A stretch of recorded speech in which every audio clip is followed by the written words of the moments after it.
और बात करते हैं कि हाथ की उस उंगली की जिसमें शनि का प्रभाव होता है। ऐसे लोगों के हाथ में शनि की उंगली सीधी हो और शनि ग्रह विकसित हो तो ऐसे लोगों को किस देवता की पूजा पाठ करनी चाहिए और किस मंत्र का जप करना चाहिए, ये जान लेते हैं। बताएं पंडित जी। देखो, ऐसा है, आज का जो विषय है ये हस्तरेखाओं के ऊपर आधारित है। तो हस्तरेखा देखी कैसे जाती है, इसका स्रोत क्या है? वैदिक ज्योतिष, गणित और गणना की ज्योतिष से भी पहले सामुद्रिक शास्त्र मौजूद था। इसका उदाहरण हमारे शास्त्रों से मिलता है। सामुद्रिक शास्त्र का यहाँ तात्पर्य है, स्वामी कार्तिकेय ने हस्तरेखा और शरीर के लक्षणों पर सारे मतलब कि परिणामों का जो संकलन किया था और उसे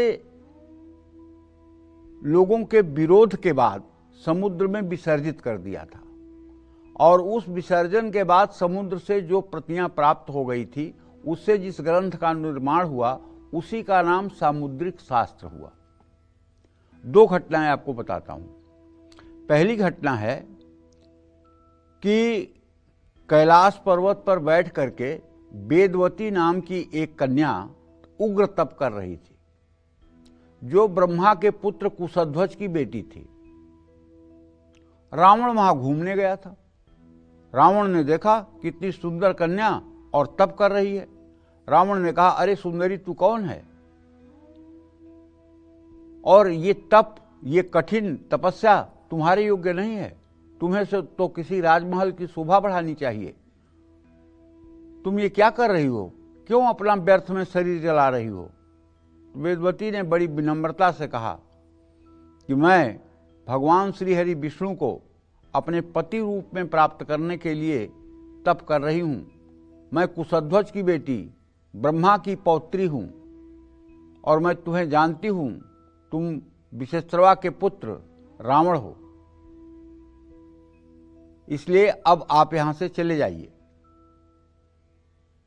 ऐसा सुनने के बाद रावण को क्रोध आया और रावण ने वेदवती का बाल अपने बाएं हाथ से पकड़ लिया।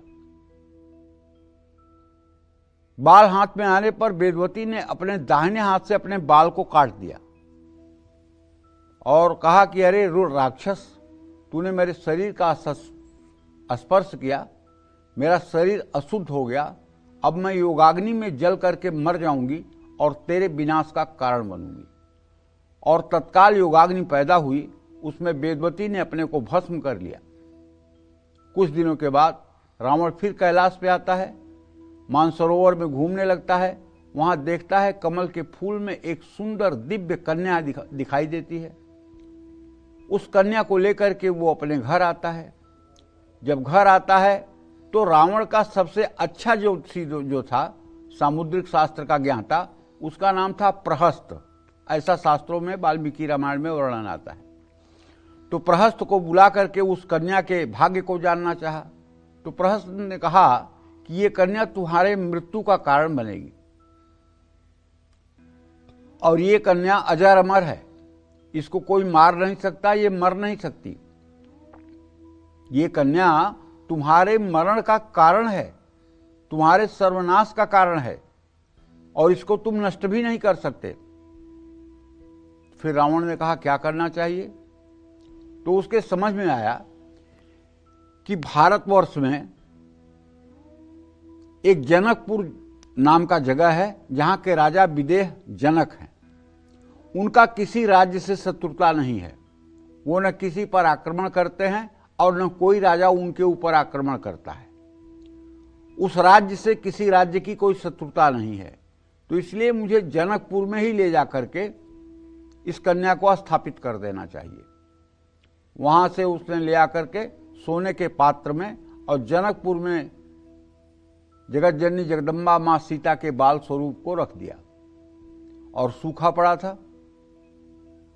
राजा जनक और उनकी पत्नी ने हल चलाया और वो सोने के घड़े में सीता जी मिल गई। अब चूंकि हल के फल से टकरा करके मिली, इसलिए उनका नाम सीता रखा गया। और अब आपको पता ही होगा कि जननी जगदम्बा के अपहरण के बाद रावण का किस तरह से हश्र हुआ, क्या हश्र हुआ। एक कथा तो ये आती है जो सामुद्रिक शास्त्र की अति प्राचीनता को बखानती है। दूसरी बात, जब प्रभु श्री राम का त्रेता युग में रामावतार हुआ तो शंकर जी बड़ा बेचैन रहने लगे कि मैं अपने आराध्य राम को देखूं कैसे। फिर एक दिन उन्होंने मन बनाया और उन्होंने एक वृद्ध का रूप बना करके और कागभूषुंडी आदि लोगों को अपना शिष्य बना करके, छोटा बालक शिष्य बना के, और खुद एक बूढ़े ज्योतिषी बन करके और अयोध्या में आ गए।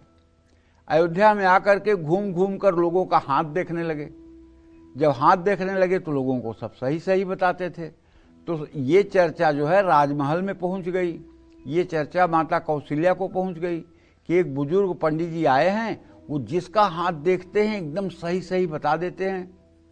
तो कौशल्या जी को भी कौतूहल हुआ कि पंडित जी को घर में बुलाया जाए। तो बुलाया गया, उनको बढ़िया आसन दे करके, बढ़िया उनका पाद्य अर्घ करके, और कौशल्या जी ने उनकी पूजा अर्चना करके, उन्हें भोजन पवा के, और फिर अपने चारों बच्चों को ले आकर के उनके गोद में डाल दिया। अब शिव जी की प्रसन्नता का तो था नहीं। कभी राम को गोदी में बैठाते हैं, कभी लक्ष्मण को गोदी में बैठाते हैं वृद्ध ब्राह्मण के रूप में, और सब उनका भविष्य बताते हैं। और सुन सुन के कौशल्या जी प्रसन्न होती हैं। बताते हैं कि ये बालक इतने वर्ष का होगा तो ये मिथिला के राजा के यहाँ जाएगा, मिथिला की राजकुमारी सीता के साथ इसका विवाह होगा, ये बालक ऐसे करेगा, इस समय इसका राज सिंहासन होगा। मतलब खराब बातों को छोड़ करके अच्छी बातों को लगभग सब कुछ उन्होंने बताया, और जिसे सुन करके माँ कौशल्या बहुत प्रसन्न हुई और काफ़ी मतलब दक्षिणा, काफ़ी मतलब कि उन्हें भेंट दे करके और उन्हें विदा किया। ये दो घटनाएं शास्त्र की जो है सामुद्रिक शास्त्र से मिलती हैं, हस्तरेखा विज्ञान से मिलती है। तो देखिए, अब जैसा कि अंजलि ने पूछा कि कौन सी उंगली है, तो वो शनि की उंगली है जो सबसे बड़ी होती है। ये देखिए, दाहिने या बाएं हाथ में जो सबसे बीच वाली उंगली होती है, सबसे बीच वाली जो सबसे बड़ी होती है, ये उंगली शनि ग्रह की उंगली है। इसमें अक्सर आपने देखा होगा कि लोग या तो लोहे का छल्ला पहनते हैं, या तो नीलम पहनते हैं, या तो गोमेद पहनते हैं। इसमें कभी आपने पुखराज, माणिक या पन्ना पहनते हुए किसी को नहीं देखा होगा।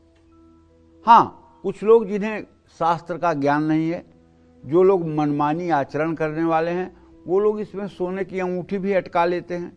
अब उससे चाहे उनका जितना नुकसान हो, लेकिन वो अपनी शौक में या दुनिया को दिखाने के लिए अपनी सारी उंगलियों में सोने की अंगूठी भर लेते हैं, तो उसमें मध्यमा में भी भर लेते हैं। इसका जो भी दुष्परिणाम हो उन्हें उसकी चिंता नहीं होती है। यद्यपि इस उंगली में सोना धारण करने का बिल्कुल निषेध शास्त्रों में किया गया है, क्योंकि ये शनि की उंगली है। यहाँ सिर्फ और सिर्फ शनि के ही धातु और शनि से ही संबंधित रत्नों को धारण किया जाता है।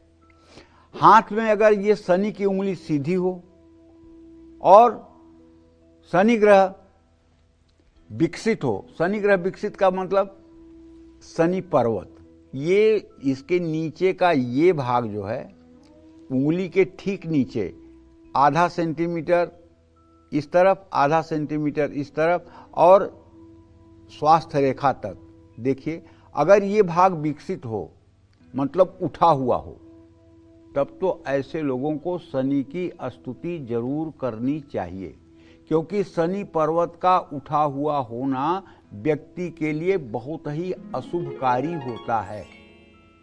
ऐसे लोग अपने जीवन में तमाम अभियोगों में, तमाम प्रकार के आरोपों में, तमाम प्रकार की दुर्गति को प्राप्त होते हैं। अगर ये भाग चिपका हुआ हो, दबा हुआ हो, तो ये दोष नहीं होता है। तो जिनका ये भाग उठा हुआ हो, उन्हें हर रोज ओम नीलांजन समाभासम रविपुत्रम यमाग्रजम छाया मार्तंड संभूतम तम नमामि शनिश्चरम, इस मंत्र का 108 बार सुबह शाम जप करना चाहिए। और शनि देव की पूजन प्रक्रिया पीपल के नीचे संपन्न करनी चाहिए। जैसे पीपल के नीचे शनिवार की शाम सरसों के तेल का दिया जला के पीपल के पेड़ की परिक्रमा करनी चाहिए। पीपल के नीचे की हुई शनि की पूजा आप समझ लीजिए कि एकदम कल्प वृक्ष के समान फलदायी हो जाती है। जैसे कल्प वृक्ष के नीचे खड़े होकर के कोई मनोकामना हो आपकी पूरी हो जाती है, उसी तरह से पीपल के पेड़ के नीचे शनि देव की यदि उपासना की जाए तो व्यक्ति के जीवन की सारी मनोकामना पूरी होती है। जय मां विंध्यवासिनी।